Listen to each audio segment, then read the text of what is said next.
네, 어제에 이어서 오늘도 매서운 추위가 계속되고 있습니다. 이렇게 추울 때는 건강관리에 특히 신경 써야 하는 사람들이 있는데요. 네, 바로 요실금 또 전립선 비대증 같은 배뇨 질환을 앓고 있는 분들입니다. 모은희 기자 나와 있고요.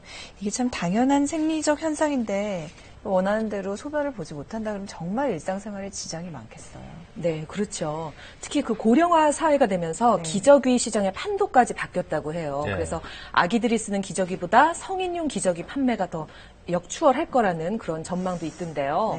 네. 일본은 최근 10년 사이에 실제 성인용 기저귀 매출이 2배로 뛰었다고 합니다. 이렇게 나이가 들면 소변을 마음대로 조절하지 못해서 애먹는 분들이 많은데요. 요실금 같은 경우는 젊은 주부들도 많이 겪는 말 못할 고통이고요. 전립선 비대증 역시 쉬쉬하다가 병을 키우는 경우가 많습니다. 화장실 시원하게 다녀오려면 어떻게 할지 생활 속에서 실천할 수 있는 운동법과 함께 알려드립니다. 날씨가 추우면 부쩍 소변을 더 자주 보게 되는데요.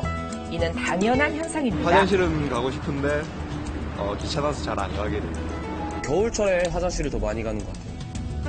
그런데 유독 화장실 가는 것 때문에 생활에 불편함을 겪는 사람들이 있습니다. 오줌이 자주 마렵고요.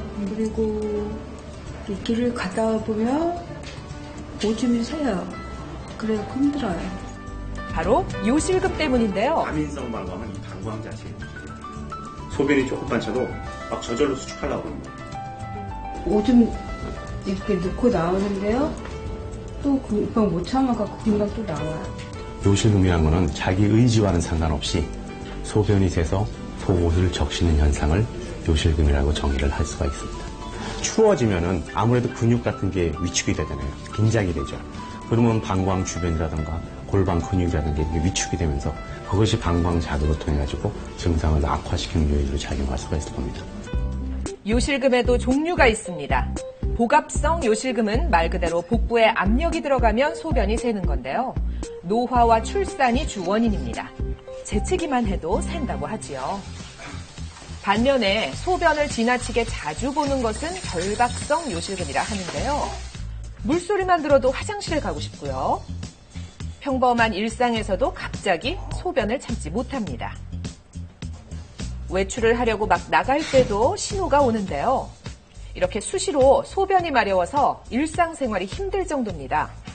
하루에도 막 아침부터 저녁까지 10번 이상 급할 때는 막 20번도 화장실을 진짜 들락날락 한 적이 있거든요. 뭐 지금은 그 정도까지는 아닌데 참는다고 되지도 않고 남들이 알까봐 너무 좀 창피하고 조심스럽고 화장실 때문에 힘들더라고요.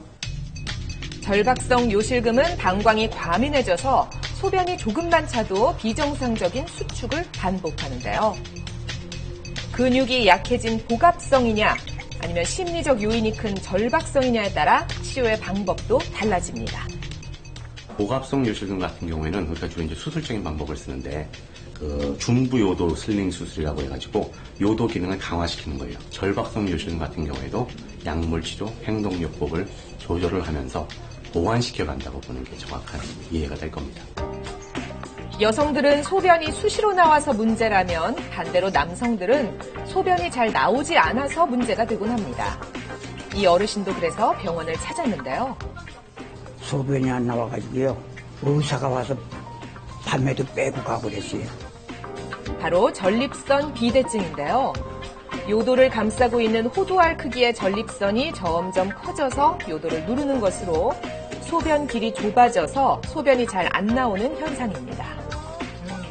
최근까지도 일을 다닐 정도로 비교적 건강했던 이 어르신은 얼마 전 전립선 비대증이 심해지면서 결국 입원 치료까지 받게 됐다는데요. 소변이 나오는데 그때 나와서는 딱 도매가 되니까 딱 차단이 돼. 그렇다면 왜 이렇게 추운 겨울철에 전립선 비대증이 더 많이 나타나는 걸까요? 체온을 유지하기 위해서 교감신경계가 활성화됩니다. 교감신경계가 활성화되면 방광이나 전립선 주변, 특히 우리 소변을 보는 요도를 싸고 있는 근육이 수축하게 됩니다. 소변이 나가는 길을 더 꽉 조우기 때문에 소변을 불편하게 만듭니다. 전립선 비대증은 소변의 배출 속도를 측정하거나 혈청 내 특이 항원 검사로 판단하는데요. 스스로 진단하는 방법도 있습니다. 소변을 본 뒤에도 개운치 않고 여러 번 끊어져 나온다.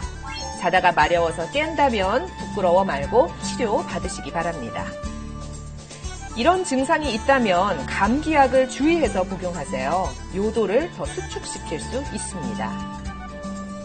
노화와 같이 생기는 질환이기 때문에 평생 같이 갖고 가야 될 병입니다. 그래서 적절한 관리를 통해서 삶의 질을 높이는 것들이 전립선 비대증의 가장 중요한 치료 목표라고 할 수 있겠습니다. 요실금이나 전립선 비대증은 기름진 것, 매운 것, 짠 것은 방광을 더 자극하니까 피해야 하고요. 커피와 탄산음료도 자제해 주세요.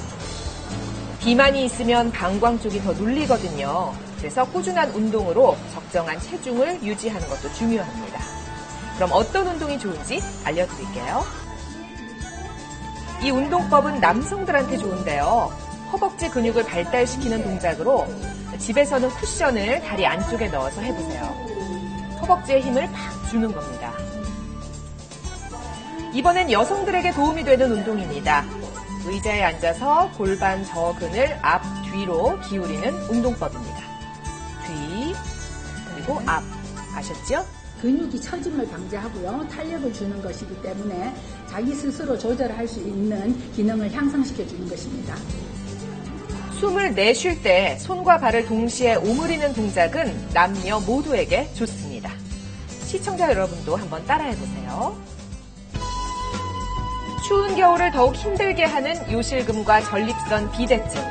정확한 진단과 꾸준한 자기관리로 건강하게, 당당하게 보내시기 바랍니다.